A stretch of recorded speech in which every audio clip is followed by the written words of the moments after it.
BA प्रथम वर्ष के प्रथम सेमेस्टर के विद्यार्थियों,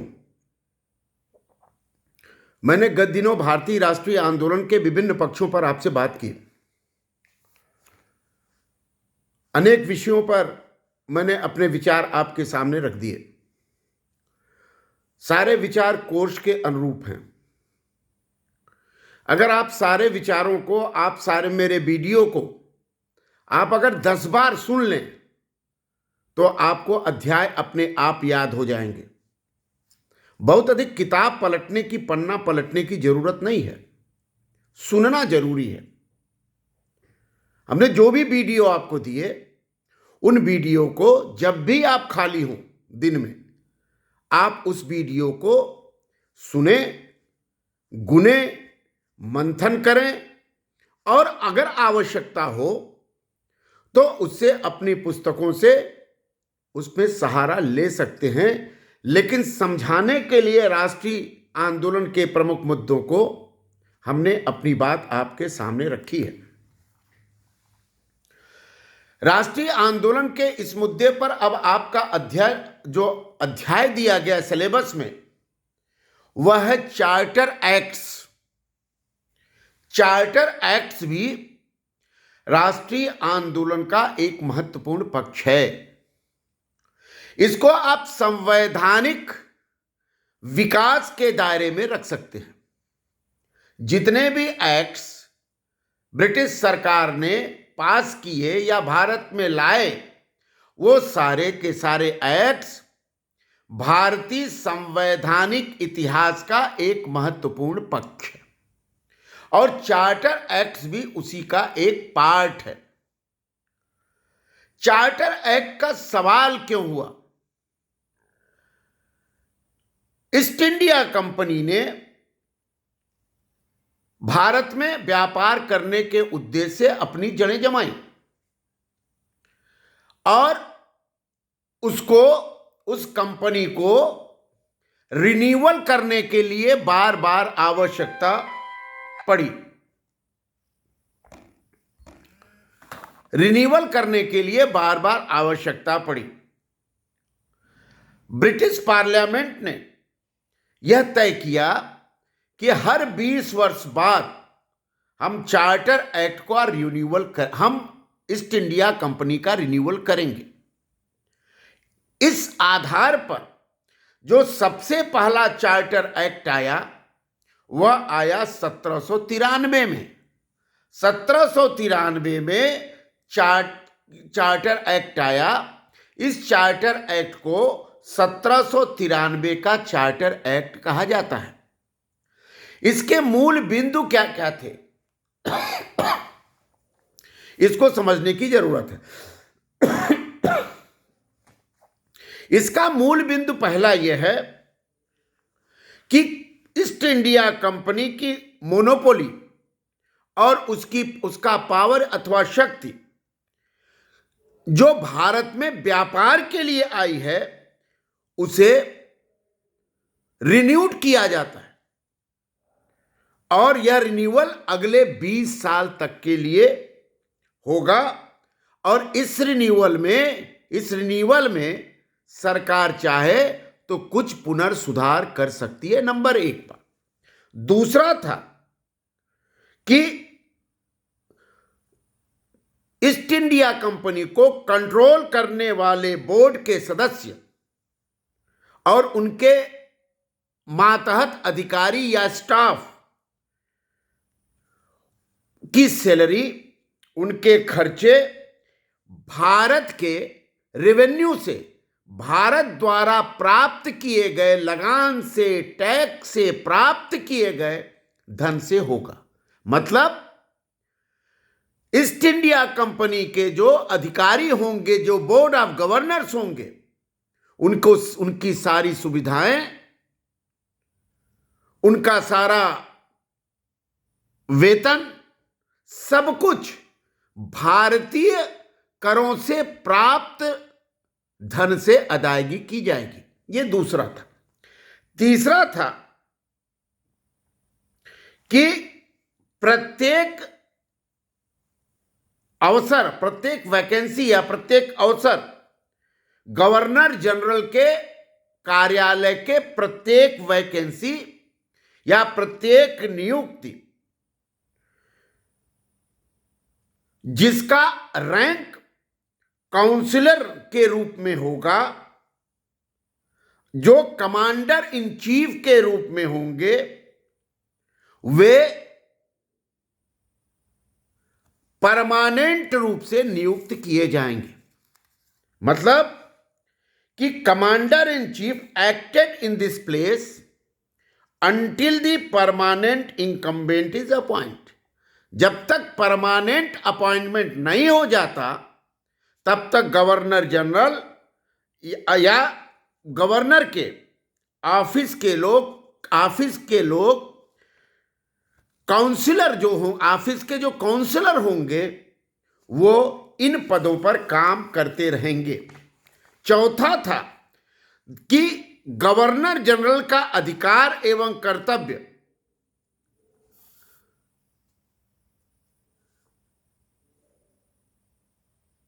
एक बड़े विराट रूप में व्याख्यायित किए जाएंगे और वे प्रोविंसेस के मातहत काम करेंगे।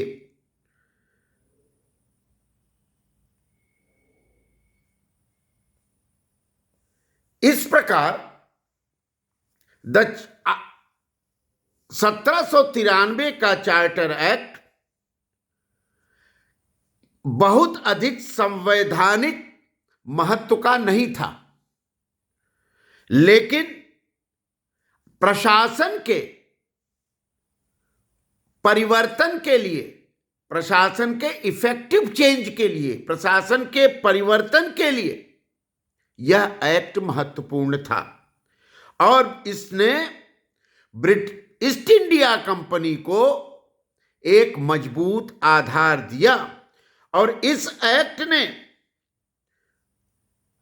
भारतीय हितों को किनारे कर दिया, क्योंकि भारत से प्राप्त धन, भारत के लोगों से प्राप्त धन या टैक्स या लगान भारतीयों पर खर्चा न करके वह ईस्ट इंडिया कंपनी के अधिकारियों के वेतन और उनके सुविधाओं पर किया जाएगा। ये चार्टर एक्ट 1793 का था। दूसरा चार्टर एक्ट 1813 में आया। चार्टर एक्ट 1793 गवर्नर के अधिकारों और कर्तव्यों को मजबूत करता है, लेकिन 1813 का चार्टर एक्ट के प्रावधान थोड़े बदले हुए थे। उसमें पहला था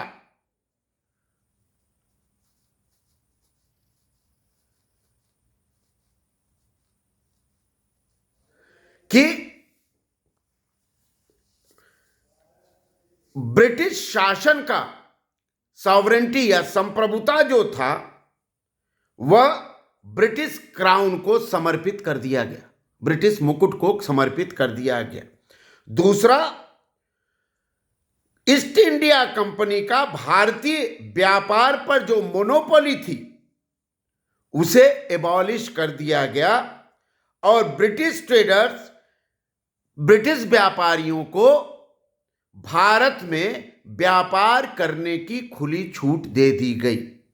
तीसरा था कि ईस्ट इंडिया कंपनी का चीन के साथ जो व्यापार था वह सिक्योर किया गया, सुरक्षित रखा गया।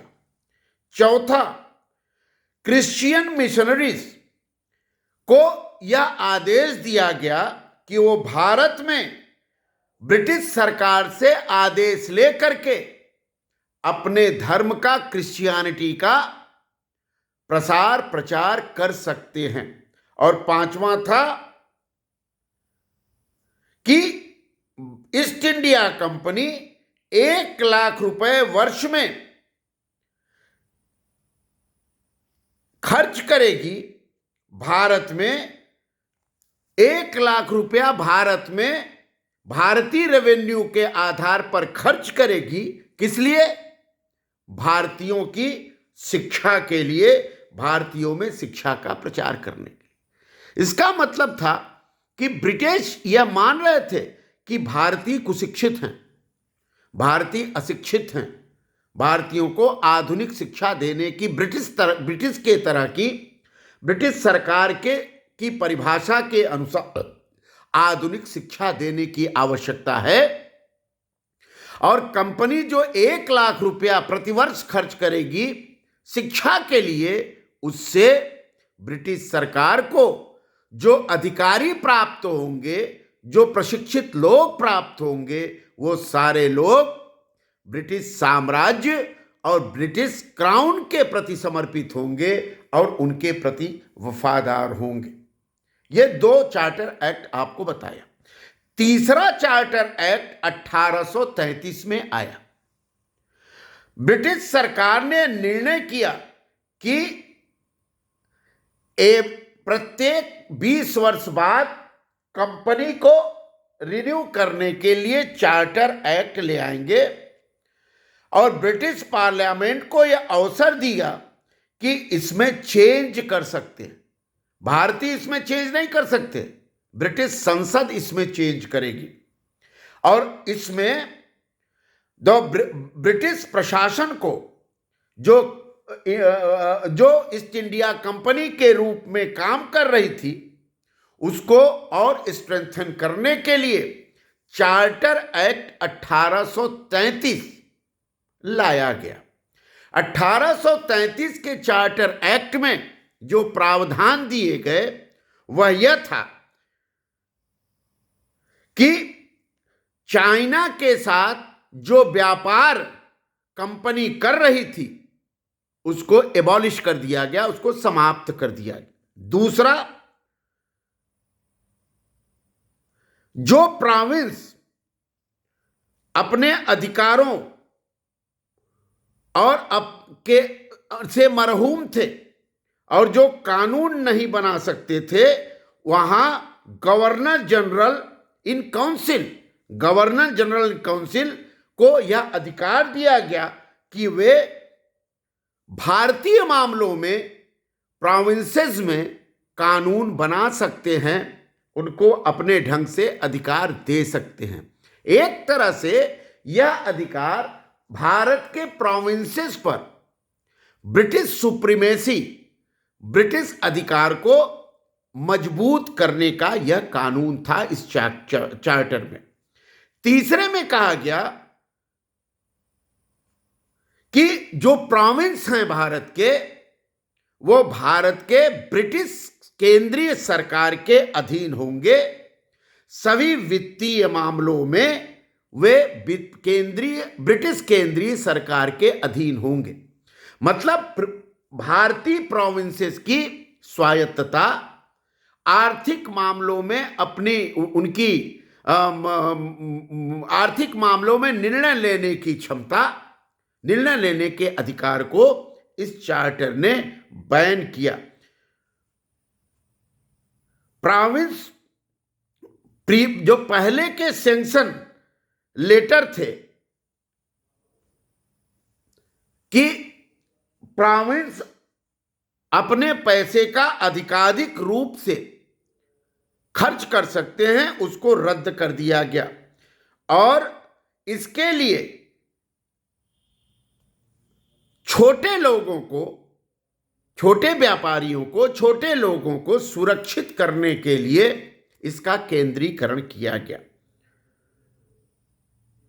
गवर्नर जनरल के ऑफिस में चौथे सदस्य को जोड़ा गया। वह सदस्य लॉ मेंबर, कानून के मेंबर के रूप में होगा, जो गवर्नर जनरल के ऑफिस में कानूनी सम्मतियों, कानूनी प्रावधानों के अनुसार काम करेगा। इसमें जो सबसे महत्वपूर्ण बात थी कि ब्रिटिश नागरिकों को भारत में भूमि खरीदने की छूट दे दी गई।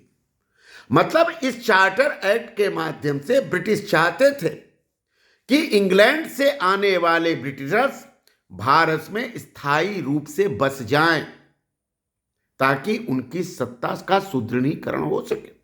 और उनके लिए उन्होंने ब्रिटिश नागरिकों को यह छूट दे दी कि वे भारत में भूमि खरीद सकते हैं।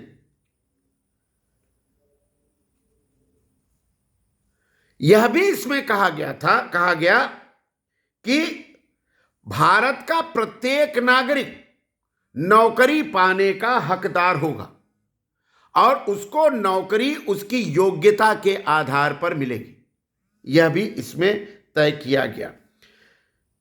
नॉर्थ वेस्टर्न प्रोविंस, जो नया प्रोविंस था, वह क्रिएट किया गया, बनाया गया। नए प्रोविंस नॉर्थ वेस्टर्न प्रोविंस को बनाया गया और उसको आगरा और वेस्टर्न अवध को उसमें शामिल किया गया। यह इस एक्ट के माध्यम से समाहित किया गया। इस प्रकार जो यह एक्ट, चार्टर एक्ट 1833 था, उसने ब्रिटिश केंद्रीय सरकार को मजबूत किया और ब्रिटिश जनता को भारत में सेटल करने, भारत में रहने का अवसर प्रदान किया। अब इसके बाद जो चार्टर एक्ट आया वह चार्टर एक्ट 1853 का था। 1853 का चार्टर एक्ट ब्रिटिश पार्लियामेंट ने पास किया, ब्रिटिश संसद ने पास किया, क्योंकि वह हर 20 वर्ष बाद वह कंपनी को रिन्यू करने के बहाने चार्टर एक्ट पास करने लगे। और इस चार्टर एक्ट का मतलब था कि भारत में गवर्नेंस करने की भूमिका को तय करना। इस चार्टर एक्ट के कई प्रावधान महत्वपूर्ण हैं।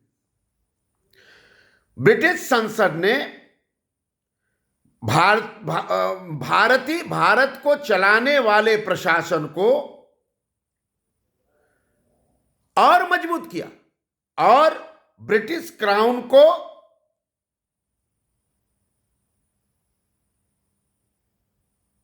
यह अधिकार दिया कि भारतीय प्रशासन पर अपनी सुविधा के अनुसार जैसे चाहे वह हस्तक्षेप कर सकता है। मतलब ब्रिटिश क्राउन को इस चार्टर के माध्यम से मजबूत करने का प्रयास किया गया। दूसरा जो इसका महत्वपूर्ण था कि कंपनी के जो डायरेक्टर्स थे उनको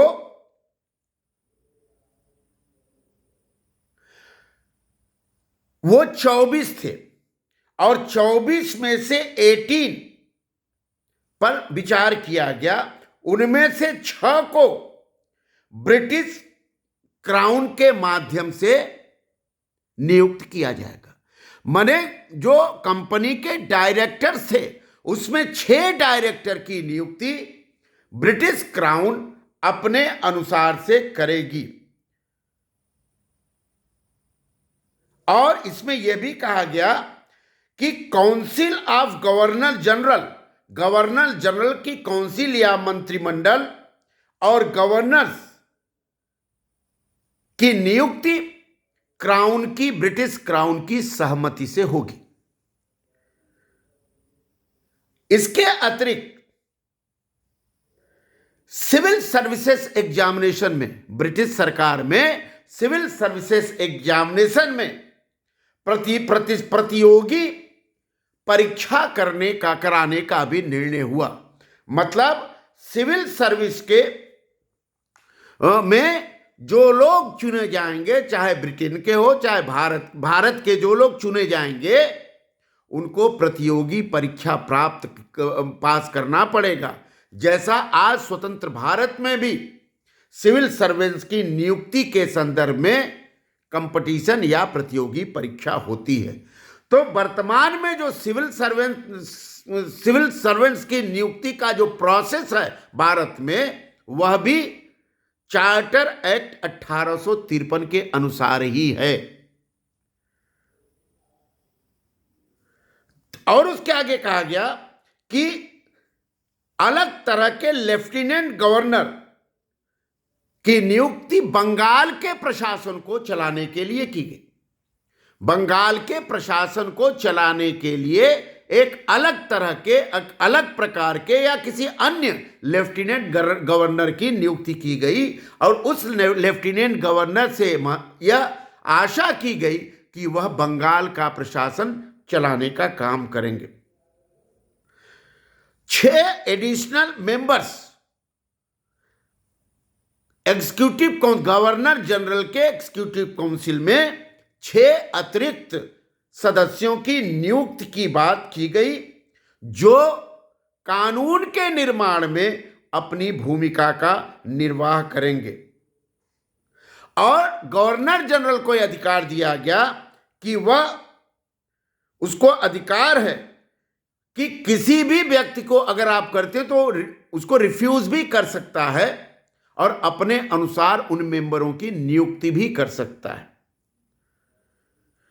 बोर्ड के सभी सदस्यों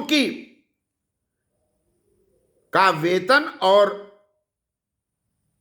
सुविधाएं, जैसे उनके सेक्रेटरी, उनके सचिवों के वेतन और सुविधाएं, अनेक ऑफिसर्स के वेतन और सुविधाएं ब्रिटिश सरकार द्वारा तय किए जाएंगे और उसे कंपनी के द्वारा दिया जाएगा। तो ये चार्टर एक्ट 1853 का ये प्रमुख प्रावधान था। चार्टर एक्ट 2 आधारों पर महत्वपूर्ण है। एक तो क्राउन, ब्रिटिश क्राउन ने चार्टर एक्ट के माध्यम से भारत के प्रशासन को अपने हाथ में ले लिया और दूसरा इफेक्टिव लेजिस्लेटिव काउंसिल के निर्माण का रास्ता तय किया और Anglo Indian house of Commons के रूप में भारत में परिषदों की स्थापना करने का रास्ता प्रशस्त किया। तो ये 4 चार्टर एक्ट हमने आपको बताया, उसके प्रावधानों को, ये प्रावधान वास्तव में भारत में ब्रिटिश सरकार के सुदृढ़ीकरण का एक महत्वपूर्ण कानूनी पक्ष था। और इस कानूनी पक्ष के माध्यम से, चूंकि ब्रिटेन लोकतंत्र का समर्थक मानता था, संविधान तंत्र का, संविधानवाद का समर्थक था, इसलिए संवैधानिक तरीकों से चार्टर के माध्यम से ब्रिटिश क्राउन ने भारत पर अपने अधिकार, प्रशासनिक, आर्थिक, सैनिक अधिकार जमा लिए। तो यह संक्षेप में चार्टर एक्ट का रूप था जिन्हें हमने बताया, और इसको, ये सारे चार्टर एक्ट लागू भी किए गए। इन चार्टर एक्ट पर विरोध भी हुआ, लेकिन ये चार्टर एक्ट भारतीय संविधान के इतिहास के विकास में एक महत्वपूर्ण पक्ष रखते हैं। अब आप इसको इस आधार पर पढ़ सकते हैं, इस आधार के कई चीज़ों को अपनी किताबों से जोड़ सकते हैं, और यह चार्टर एक्ट जितना मैंने आपको बताया है, इस चार्टर एक्ट के अध्याय के तहत ये आपके लिए महत्वपूर्ण साबित होंगे, उपयोगी साबित होंगे।